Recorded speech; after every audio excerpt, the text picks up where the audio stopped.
అందరికీ నమస్కారం. Welcome back to our YouTube channel Bhupathi Deepika Goud. ఈరోజు మన యూట్యూబ్ ఛానల్లో 5th episode of Bhagavad Gita release అవుతుంది. భగవద్గీత సిరీస్తో పాటు హెల్పింగ్ ది ఓల్డ్ పీపుల్ అనే సిరీస్ కూడా మన యూట్యూబ్ ఛానల్లో అవైలబుల్గా ఉంది. ఎవరికైనా లింక్స్ కావాలి అనుకుంటే వ్యూ కమ్యూనిటీలో లింక్స్ చూడొచ్చు. 1 to 5 episodes of Bhagavad Gita already release అయిపోతుంది.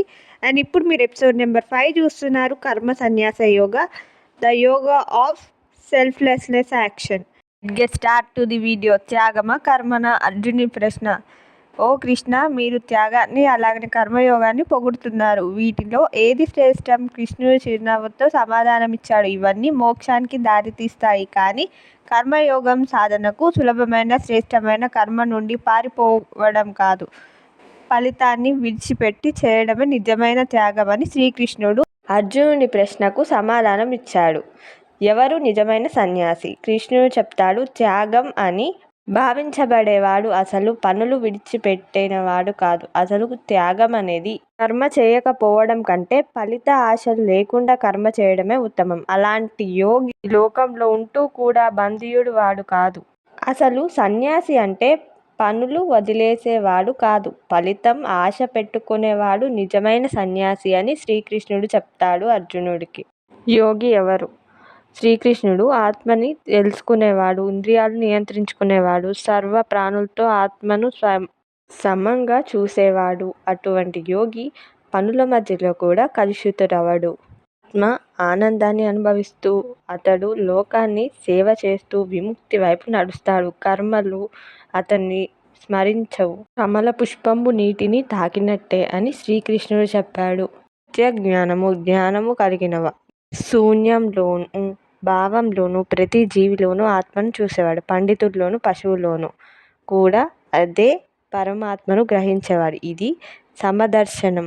ఇది ఎగుపడే భావాలను, అహంకారాన్ని అధిగమించేటటువంటి తత్వము అని శ్రీకృష్ణుడు చెప్పాడు అర్జునుడికి. అనాసక్తి కర్మ చేయడం శాంతికి దారి. శరీరం, మనసు, బుద్ధి, ఇంద్రియాల ద్వారా పనులు చేస్తూ అవన్నీ భగవంతునికి అర్పణగా చేసేవాడు పవిత్రతను పొందేవాడు.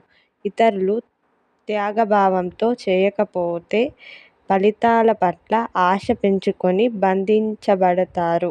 శాశ్వత శాంతి అంటే లోపల బలాన్ని గ్రహించడం. ఇది యోగిలో కలిగే స్వతంత్రం అని శ్రీకృష్ణుడు చెప్తాడు. ఆత్మ చేయనివాడు. శరీరంలో ఉన్న ఆత్మ స్వయంగా ఏ పని చేయదు. పనులు ప్రకృతి ద్వారా జరుగుతాయి. భగవంతుడు ఎవరిని పాపము పుణ్యము సృష్టించుతాడు. అజ్ఞాని మూలంగా మనిషే పాపాన్ని చేకూర్చుతాడు. ఆనందంలోనూ దుఃఖంలోనూ సమయంగా చూసేవాడు నాకు ప్రియమైన వాడు. అతడు అహంకారాన్ని వదిలి బ్రహ్మంలో నిలుస్తాడు. అక్కడ లాభ నష్టాలు లేవు, కేవలం శాంతి మాత్రమే ఉంటుందని శ్రీకృష్ణుడు చెప్పాడు. జ్ఞానం చీకటిని తొలగించేది. జ్ఞానపరమైన సూర్యుడు జ్ఞానాన్ని అంధకారాన్ని తొలగిస్తే ఆత్మ తన ప్రకాశాన్ని వెలుగుచిమ్ముతుందని శ్రీకృష్ణుడు చెప్పాడు అర్జునుడికి.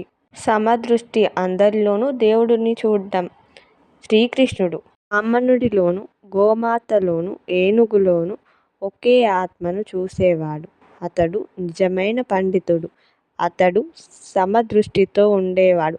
ఆత్మ సాక్షాత్కారంతో జ్ఞాన మరణాల నుంచి విముక్తి పొందుతాడు అని శ్రీకృష్ణుడు అర్జునుడికి చెప్తాడు. లోపల ఆనందమే శాశ్వతం. శ్రీకృష్ణుడు బ్రహ్మస్య విషయంలో కాకుండా తనలో తాను సంతోషాన్ని పొందేవాడు. అతను ముక్తుడు.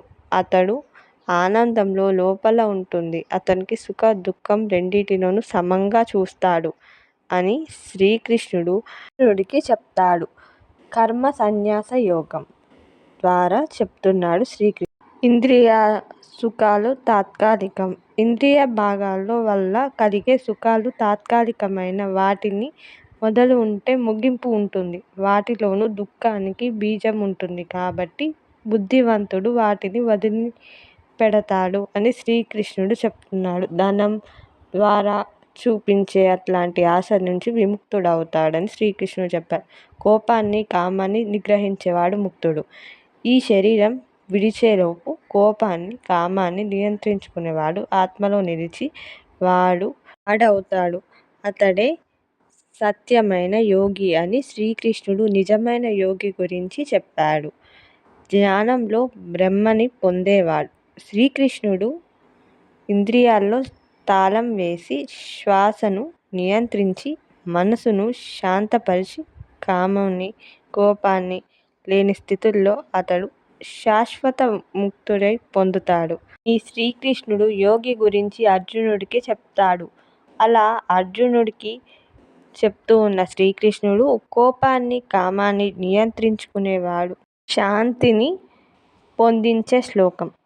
నన్ను అన్ని క్రియలను అంగీకారంగా, లోకల మానుడిగా, ప్రతి ప్రాణానికి స్నేహితుడిగా గుర్తించేవాడు అతడే శాశ్వత శాంతిని పొందుతాడు అని శ్రీకృష్ణుడు చెప్పాడు. నిజమైన యోగి అని శ్రీకృష్ణుడు చెప్తాడు. సారాంశం: కర్మ సన్యాస యోగం మోక్షానికి మార్గం. కర్మయోగం సన్యాసానికి మించింది.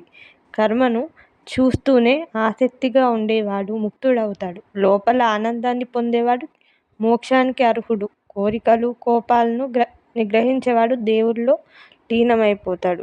దేవుణ్ణి స్నేహితుడిగా చూడాలనుకునేవాడు శాశ్వత శాంతిని పొందుతాడు అని శ్రీకృష్ణుడు అర్జునుడితో చెప్తాడు. This the episode of Bhagavad Gita series, episode number 5, కర్మ సన్యాస యోగం. మీ అందరికీ ఎలా అనిపించిందో కామెంట్ సెక్షన్లో కామెంట్ చేయండి, లైక్ చేయండి, షేర్ చేయండి మీ ఫ్రెండ్స్ అండ్ ఫ్యామిలీ మెంబర్స్కి. సబ్స్క్రైబ్ చేయండి. పక్కనే బెల్ ఐకాన్ ఉంటుంది, దాన్ని క్లిక్ చేసి ఆల్లో పెట్టుకుంటే నోటిఫికేషన్, వీడియో అప్లోడ్ చేసిన వెంటనే మీకు నోటిఫికేషన్ వస్తుంది. అంతేకాకుండా భగవద్గీత ప్రీవియస్ ఎపిసోడ్స్ 1 to 5 వరకు ఎవరైనా ఎపిసోడ్స్ చూడకపోయినా, మా first series helping the old people series చూడకపోయి ఉంటే వాటి లింక్స్ మీకు వ్యూ కమ్యూనిటీలో అవైలబుల్గా ఉన్నాయి.